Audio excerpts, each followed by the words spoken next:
check it out, check it out, check it out. Assalamualaikum warahmatullahi wabarakatuh. Perkenalkan, nama saya Najar Abdul Rafli, NPM 18106310801169 dari kelas 6A. Yang terhormat Ibu Wineke Dinarpatiwi SPD MPD selaku dosen mata kuliah retorika dan teman-teman yang saya banggakan dan saya cintai. Di sini saya akan memberikan hasil video simulasi mengajar untuk memenuhi tugas mata kuliah retorika sebagai pengganti ujian akhir semester. Berikut merupakan videonya. Selamat menyaksikan.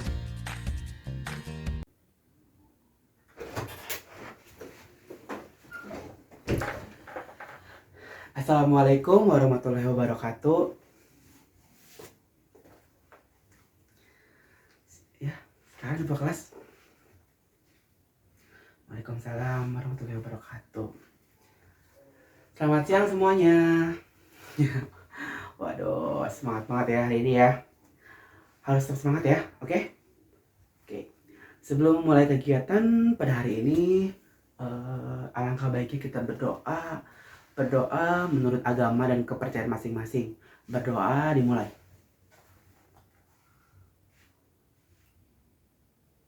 Berdoa selesai. Yap, sebelum kita memulai pelajaran hari ini, Bapak akan mengecek kehadiran terlebih dahulu ya. Oke. Agung Perdana hadir. Paramahesa Raya hadir. Cinta Putri Hanggini, Denada. Oh, sakit? Sakit apa? Tipes. Sudah berapa hari? Oh, dari kemarin. Oke. Elang Wijaya Perkasa hadir. Fatin Lelaini hadir. Gara Hanggono hadir. Isyam Ajiguna hadir. Indah Mentari hadir. Jaka Sagu Hartoyo hadir. Oke. Jadi untuk hari ini yang tidak hadir hanya Denada ya. Oke. Baik, sebelum kita mulai pelajaran, tolong kumpulkan tugas minggu kemarin mengenai teks eksposisi ya. Silakan kumpulkan dulu tugasnya. Oke.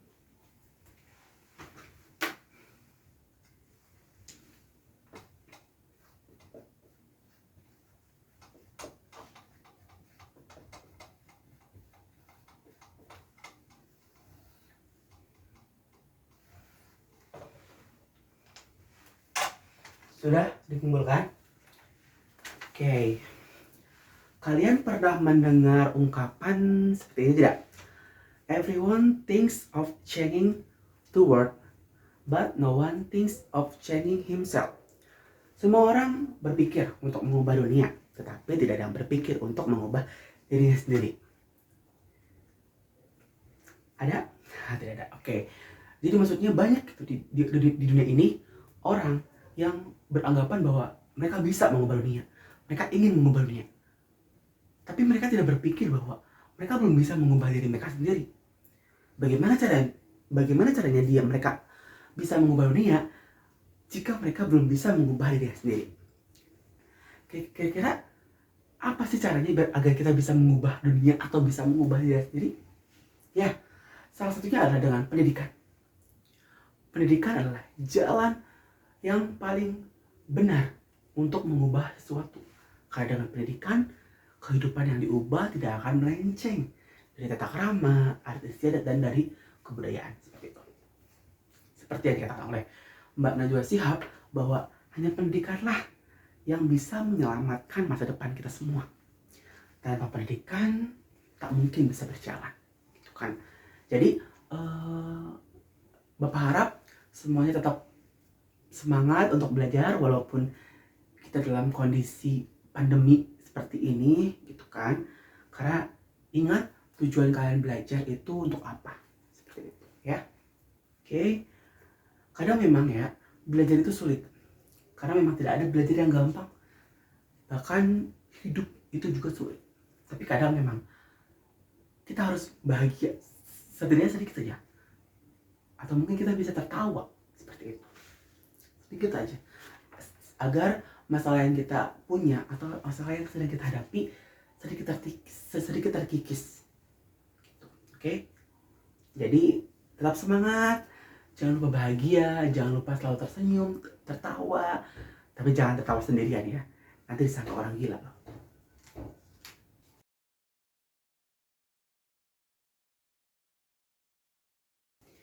Oke, bisa dilihat di papan kita di sini akan belajar mengenai teks anekdot. Sebelum kita memaparkan materi lebih lanjut, di sini apakah ada yang ingin memberikan pernyataan atau memberikan pendapat mengenai teks anekdot? Atau mungkin Bapak panggil Elang, coba Elang silakan. Ya, oke. Satu lagi ya, Indah yang perempuan, silakan Indah. Oke, ya betul, berdasarkan pendapat dari Elang dan Indah itu betul. Tapi di sini Bapak akan sedikit lebih memodifikasi agar kalian bisa lebih paham ya. Oke. Jadi teks anekdot merupakan sebuah teks karangan, cerita atau kisah yang bisa jadi berdasarkan pengalaman hidup seseorang yang ditulis secara singkat, pendek, dan lucu tentang berbagai topik seperti pendidikan, politik, ekonomi, sindiran kritik, dan lain sebagainya. Teks anekdot tidak hanya berisikan kisah-kisah yang lucu-lucu saja, namun di balik itu semua terdapat juga amanat, pesan moral, dan ungkapan tentang suatu kebenaran yang pada umumnya.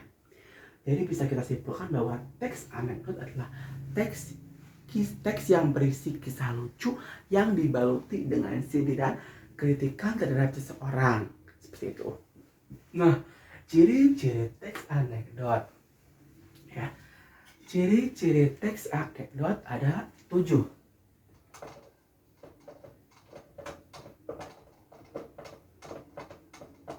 Oke, ciri-ciri teks anekdot ada 7. Yang pertama, teks anekdot itu bersifat berisi lelucon atau humor. Nah, maksudnya teks anekdot berisikan kisah-kisah lucu atau bualan semata, bualan itu. Lalu yang kedua, teks anekdot bersifat menggelitik. Maksudnya isi teks anekdot akan membuat pembacanya atau kita nih pembaca merasa terhibur dengan kelucuan yang ada di dalam teks tersebut. Lalu yang ketiga adalah bersifat menyindir. Nah, bersifat menyindir. Seperti yang kita ketahui, walaupun teks anekdot berisi kisah-kisah lucu, kisah-kisah yang menggelitik, namun tetap inti utama dari teks anekdot adalah kisah lucu yang dibaluti dengan sindiran atau kritikan. Lalu yang keempat adalah bisa jadi ada hubungannya dengan orang lain. Ada hubungan orang lain. Biasanya orang lain tersebut dapat kita simpulkan mengenai orang yang penting. Karena biasanya topik yang dicuat dalam teks anekdot adalah topik seperti pendidikan, politik, ekonomi, seperti itu. Lalu yang kelima adalah itu memiliki tujuan.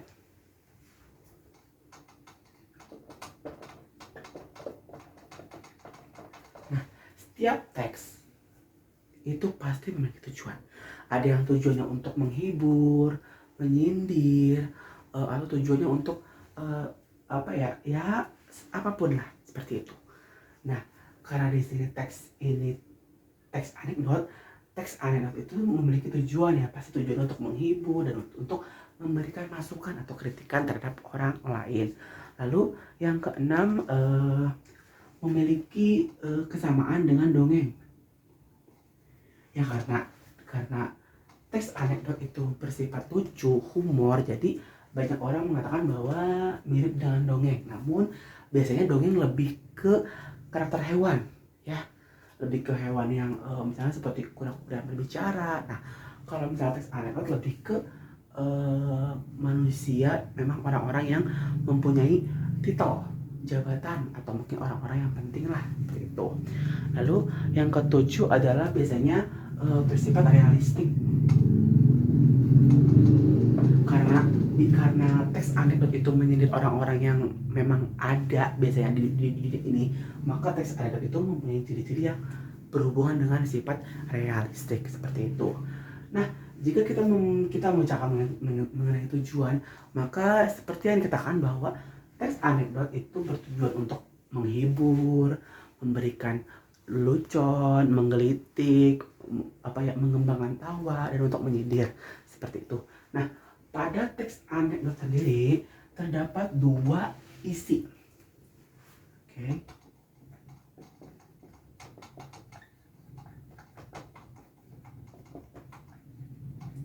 Nah, isi yang dimaksud adalah isi tersurat dan isi tersirat. Isi tersurat adalah isi teks yang secara harfiah dan langsung atau secara jelas terlihat oleh kita membaca di teks tersebut. Lalu jika isi tersirat adalah sesuatu yang tidak dapat kita lihat namun dapat kita rasakan dan biasanya berhubungan dengan situasi atau kondisi masyarakat pada umumnya. Tuh, seperti itu ya. Lalu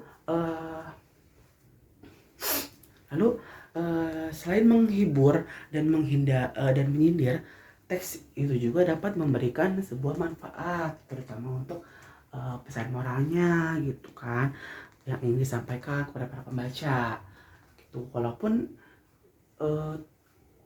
isinya untuk kata-kata lucon, tapi terdapat dipungkiri bahwa terdapat sindiran, kritikan yang dapat memberikan pesan moral atau amal kepada kita sebagai pembaca. Dan biasanya amal tersebut itu berisi suatu kebenaran yang universal atau kebenaran yang secara umum. Nah, dalam teks anekdot terdapat 7 bagian atau 7 struktur.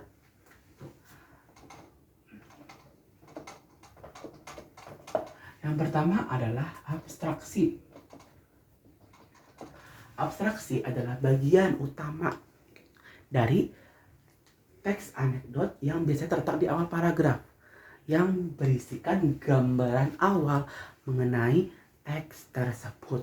Lalu yang kedua adalah orientasi. Orientasi adalah bagian yang berisi awal mula atau latar belakang terjadinya suatu peristiwa atau kejadian yang ada pada teks tersebut. Lalu yang ketiga adalah event. Event adalah bagian yang berisi mengenai peristiwa, rangkaian peristiwa. Jadi setelah ada gambaran awal, lalu ada latar belakang, setelah itu ada event, itu adalah rangkaian peristiwa. Lalu yang keempat adalah krisis. Krisis merupakan bagian teks yang berisi mengenai permunculan permasalahan. Jadi setelah peristiwa itu terangkai, maka dalam struktur teks anekdot itu yang akan kita temukan adalah krisis atau biasanya masalah yang muncul gitu. Lalu yang kelima adalah reaksi. Reaksi ini adalah jawaban dari krisis atau mungkin bisa disebut dengan penyelesaian masalah. Jadi setelah krisis ditimbulkan atau mungkin permasalahan muncul, maka yang harus diadakan adalah bagaimana cara kita menangani masalah tersebut, seperti itu. Lalu yang keenam itu ada koda. Koda itu merupakan simpulan. Jadi koda itu merupakan kandungan yang terdiri dari abstraksi, orientasi, event, krisis, reaksi. Jadi semua bagian ini disimpulkan dan dimasukkan adalah bagian koda, seperti itu. Lalu yang terakhir adalah reorientasi atau yang biasa disebut penutup, seperti itu. Jadi jika kalian ingin membuat teks anekdot, jangan lupa kalian harus memahami struktur terlebih dahulu, seperti itu. Baik, setelah pemaparan materi mengenai anekdot. Apakah ada yang ingin ditanyakan terlebih dahulu sebelum kita mulai ke materi selanjutnya? Oke, sudah jelas ya. Nah, sekarang kita akan masuk ke menganalisis teks anekdot. Di sini Bapak akan membacakan contoh teks anekdot ya, yang berjudul Dosen yang Menjadi Pejabat. Di kantin sebuah universitas, Udin dan Tono, dua orang mahasiswa sedang berbincang-bincang. Ada dua ya, Tono dan Udin. Ini Tono nih. Oke. Saya heran dosen ilmu politik kalau mengajar selalu duduk, tidak pernah mau berdiri. Udin. Nah, begitu saja kamu diperhatikan, Tono. Ya, Udin tahu sebenarnya. Udin. Barangkali saja beliau capek atau kaget atau kakinya tidak kuat berdiri, Din. Tono. Bukan itu sebabnya, Din. Sebab dia juga seorang pejabat. Udin. Loh, apa hubungannya, Tono? Ya, kalau dia berdiri, dia takut kursinya diambil oleh orang lain. Seperti itu. Nah, oke, itu merupakan contoh ya. Contoh teks anekdot yang berisi mengenai sindiran pada seorang. Gitu. Nah, bentuk teks tersebut itu bentuk yang berbentuk dialog. Nah, dalam teks anekdot itu memiliki bentuk bisa monolog, dialog, ataupun narasi. Nah, dari pemaparan mengenai contoh teks tersebut, kira-kira nih ya,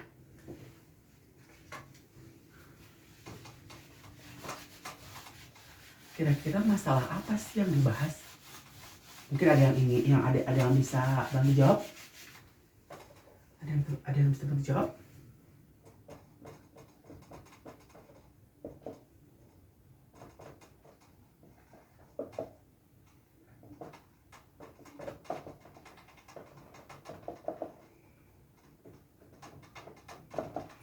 Masalahnya apa? Silakan, ada yang bisa bantu jawab? Ya, betul, masalahnya itu adalah dosen yang merangkap menjadi pejabat. Kenapa? Karena walaupun Udin dan Tono berbincang, mereka tidak dapat dikatakan sebagai masalah. Karena yang Udin dan Tono bicarakan adalah seorang dosen yang merangkap menjadi pejabat dan dia tidak apa namanya, saat belajar dia tidak pernah untuk berdiri karena itu dia takut kursi diambil. Nah, setelah masalah diketahui, kira-kira humornya apa? Karena bagaimanapun teks anekdot itu teks yang berisi cerita lucu namun dibaluti dengan sindiran atau kritikan. Kira-kira humornya terdapat di paragraf berapa atau kalimat berapa? Nah, humornya terdapat pada dialog Tono yang berbunyi, ya, kalau dia berdiri takut kursinya diambil oleh orang lain. Nah, itu merupakan contoh kata humor, ya kan? Humor gitu. Jadi si Tono itu memberikan sebuah lelucon kepada si Udin. Nah, lelucon itu tetap dibaluti dengan sindiran atau kritikan kepada si dosen tersebut, itu kan, yang tidak pernah mau kursinya untuk ditinggal gitu kan. Lalu kira-kira makna yang tersirat dalam teks tersebut apa? Makna yang tersiratnya ingin disampaikan adalah Udin dan Tono itu mengkritik para pejabat yang mereka tuh sangat takut kehilangan pekerjaan, jabatan, kekuasaan, ataupun yang lainnya, atau mereka itu tidak ingin gitu peran yang dia punya itu diganti oleh orang lain atau pejabat lain. Jadi maksud dari kursi ini bukan kursi bangku buat duduk ya. Jadi maksudnya kursi itu adalah kekuasaan dia atau mungkin jabatan dia. Jadi dia tidak ingin jabatan diambil atau dihancurkan oleh orang lain gitu. Lalu yang keempat itu alasan. Nah, kenapa sih teks tersebut bisa dikelompokkan menjadi teks anekdot? Ya, betul sekali. Karena alasannya adalah teks tersebut merupakan teks yang berisi kisah humor, namun dibaluti dengan kritikan, sindiran terhadap suatu kaum atau kelompok orang. Nah, di sini yang dikritik adalah pejabat. Nah, biasanya pejabat itu berhubungan dengan politik, pemerintah, dan lain sebagainya kan. Maka dari itu, teks tersebut dikatakan teks anekdot walaupun teks tersebut berupa dialog. Gitu. Karena seperti yang tadi Bapak sampaikan bahwa teks anekdot tidak serta-merta harus selalu teks yang berisi narasi panjang. Mungkin kalian bisa juga melihat pamflet itu kan, atau iklan, itu juga bisa dikatakan mengenai anekdot. Tapi asalkan mereka iklan atau pamflet tersebut berupa sindiran atau kritikan yang dibalut dengan humor yang lucu seperti itu. Oke? Ya. Setelah pemaparan materi mengenai anekdot, apakah ada yang ingin ditanyakan sebelum kita mengakhiri pelajaran hari ini? Oke, jika tidak ada, Bapak akan memberikan tugas ya untuk minggu depan. Jangan lupa dicatat tugasnya. Tugasnya berbentuk individu. Jadi kalian semua cari contoh teks anekdot dimanapun, di buku, di internet, di majalah, atau dimanapun kalian manapun kalian yang mau. Yang penting sumbernya terpercaya. Oke, lalu setelah itu kalian baca, cermati, dan analisis. Nah, hasil analisisnya kalian kelompokkan menjadi 4 kelompok seperti ini. Ada masalah, ada humor, makna tersirat, dan ada alasan. Jadi misalnya kalian menganalisis teks tentang COVID, misalkan tentang corona. Jadi masalahnya apa?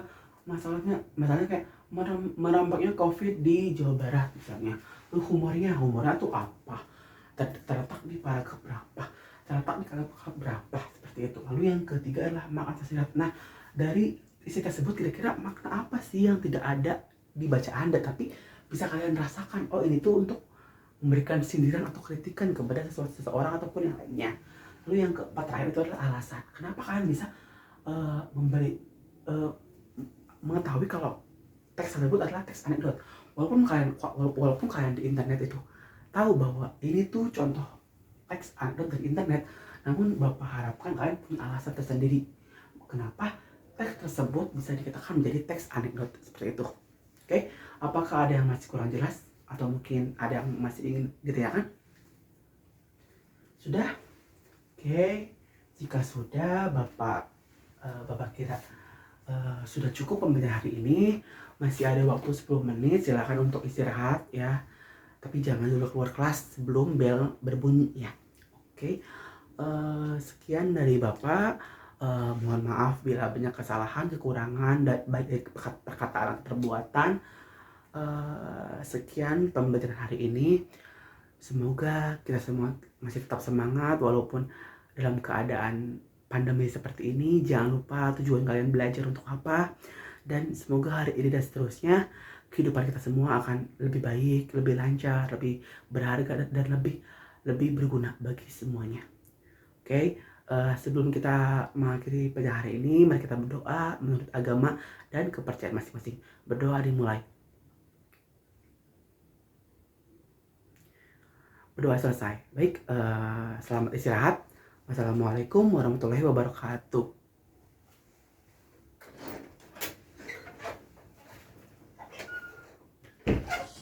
Terima kasih kepada teman-teman, kepada Ibu Ineke yang sudah sudi menonton video simulasi mengajar di kelas yang dilakukan oleh saya.